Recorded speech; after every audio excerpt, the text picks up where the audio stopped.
Welcome to a world of whispered secrets and ancient songs, where every name carries the weight of ages, and every phrase is a key to a culture long since faded from our waking world. Today, we delve into one of the most extraordinary achievements of J.R.R. Tolkien's legendarium, the creation of Middle-earth's languages. These aren't mere fragments of invented speech, but the very heartbeats of the peoples who inhabit this world. Tolkien's love for language began long before he wrote The Hobbit or The Lord of the Rings. As a philologist, he studied ancient tongues such as Old English, Gothic, and Finnish, falling in love with the sound and structure of words.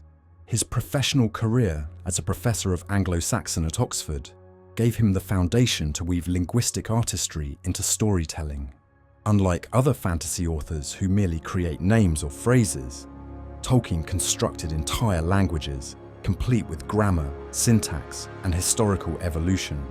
Elvish tongues were his crown jewels. Quenya and Sindarin, the most developed of his languages, reflect the depth of his vision. Quenya, inspired by Finnish, is a language of high poetry and ceremony, associated with the elves of Valinor. Sindarin, influenced by Welsh, carries the rhythm of rolling hills and flowing rivers, representing the elves who remained in Middle-earth.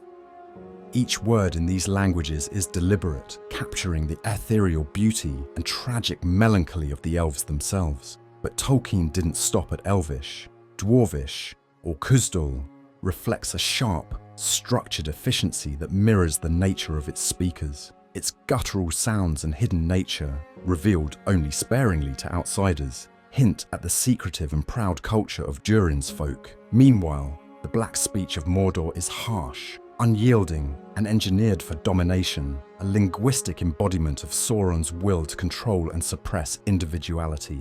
Even Westron, or the Common Tongue, which serves as the narrative's main language, wasn't left to chance. Tolkien imagined it as a modernized descendant of the Mannish tongues of Númenor, bridging the many cultures of Middle-earth into a shared form of communication. The attention to such details ensures that no language feels out of place. As we proceed, we'll explore how these languages are more than decorative. They reveal histories, define identities, and provide insights into Middle-earth's cultures and its creator's genius. If you've ever wondered what makes Tolkien's world feel so real, the answer lies in the words that shaped it. Language is not just an ornament in Tolkien's world. It is the backbone of Middle-earth's cultures and histories. Each tongue Tolkien crafted serves as a window into the identity and experiences of its speakers, reflecting their philosophies, geographies, and even their fates. Take, for instance, Quenya, often referred to as the Latin of the elves. Its usage in Middle-earth had largely waned by the time of The Lord of the Rings, existing primarily in formal settings and ancient texts. Yet its melodic syllables and intricate grammar echo the tranquility of Valinor, the land of the undying. By using Quenya for high names and ceremonial phrases, like Galadriel's lament, Namari, Tolkien imbues the language with a bittersweet sense of longing for a lost golden age. On the other hand, Sindarin, the living tongue of the Elves, carries a more rugged elegance. Its evolution mirrors the elves' enduring ties to Middle-earth, adapting and flourishing amidst the changing landscapes and turmoil. The Sindarin names of places, Rivendell, Imladris, Mirkwood, Erin Lasgarlan, are more than mere labels.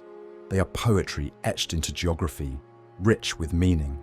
Lothlorien, for example, encapsulates the beauty and decay of the Golden Wood, combining the words for blossom and dream. Dwarvish, or Khuzdul, reveals a contrasting philosophy.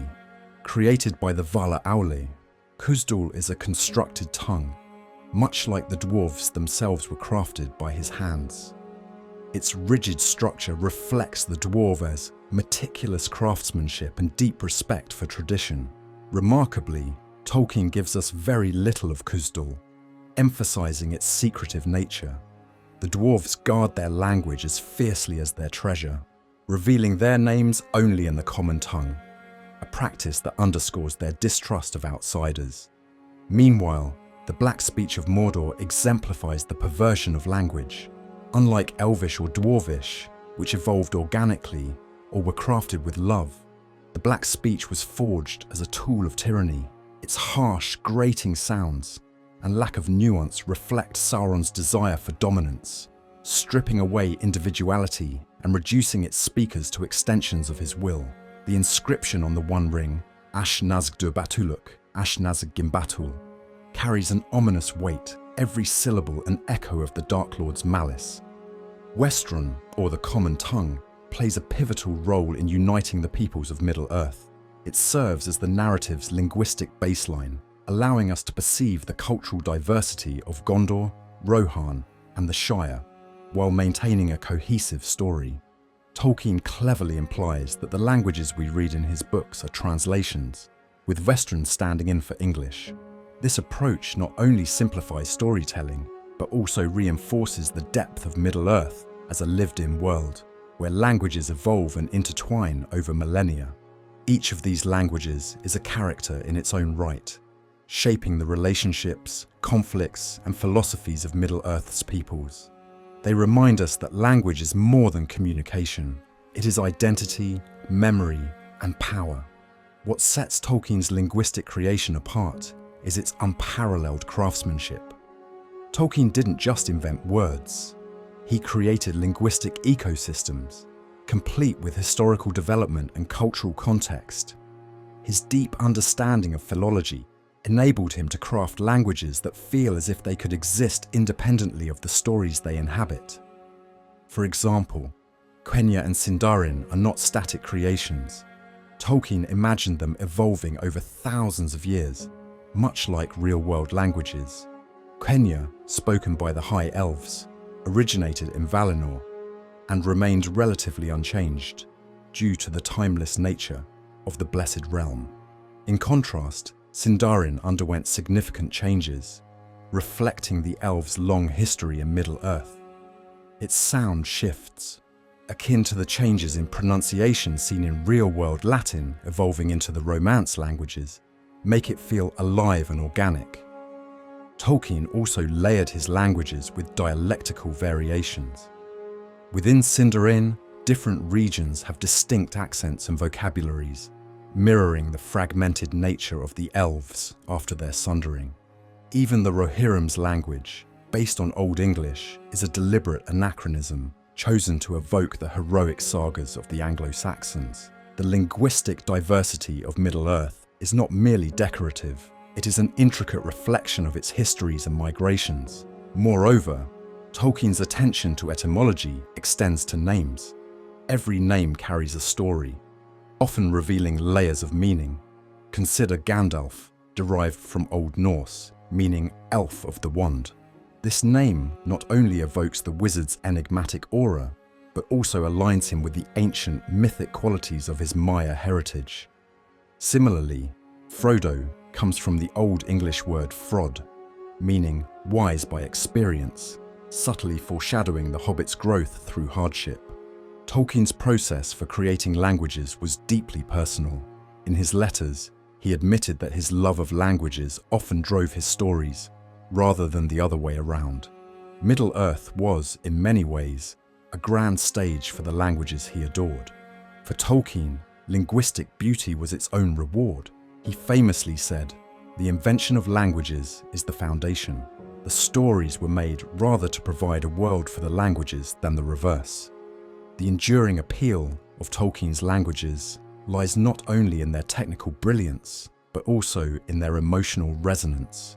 These languages feel ancient, imbued with the weight of a history that extends far beyond the bounds of the written narrative.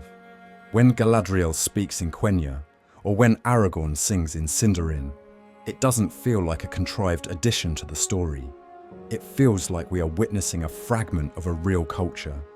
This immersive quality has inspired countless fans to study and expand upon Tolkien's languages. Communities around the world have taken up the challenge of learning Quenya, Sindarin, and even Khuzdul. Linguists and enthusiasts continue to analyze Tolkien's linguistic structures, finding new depths in his work. His languages have transcended the pages of his books, becoming part of the real-world fabric of Tolkien's legacy. Furthermore, the languages of Middle-earth carry universal themes. They speak to the human longing for connection, the power of memory, and the inevitability of change. Whether it's the lofty beauty of Elvish or the earthy practicality of Dwarvish, these languages remind us that every culture has a story worth telling, and that language is the vessel for that story. In the end, Tolkien's linguistic masterpiece is more than an academic exercise or a narrative device. It is a profound act of creation, a testament to the power of words to shape worlds and define identities. Just as the elves wove their songs into the fabric of Middle-earth, Tolkien wove his languages into the very heart of his legendarium. So the next time you read The Lord of the Rings or the Silmarillion, take a moment to savor the words, not just their meanings, but their sounds, their histories, and their spirit. For in those words lies the soul of Middle-earth waiting to be discovered anew.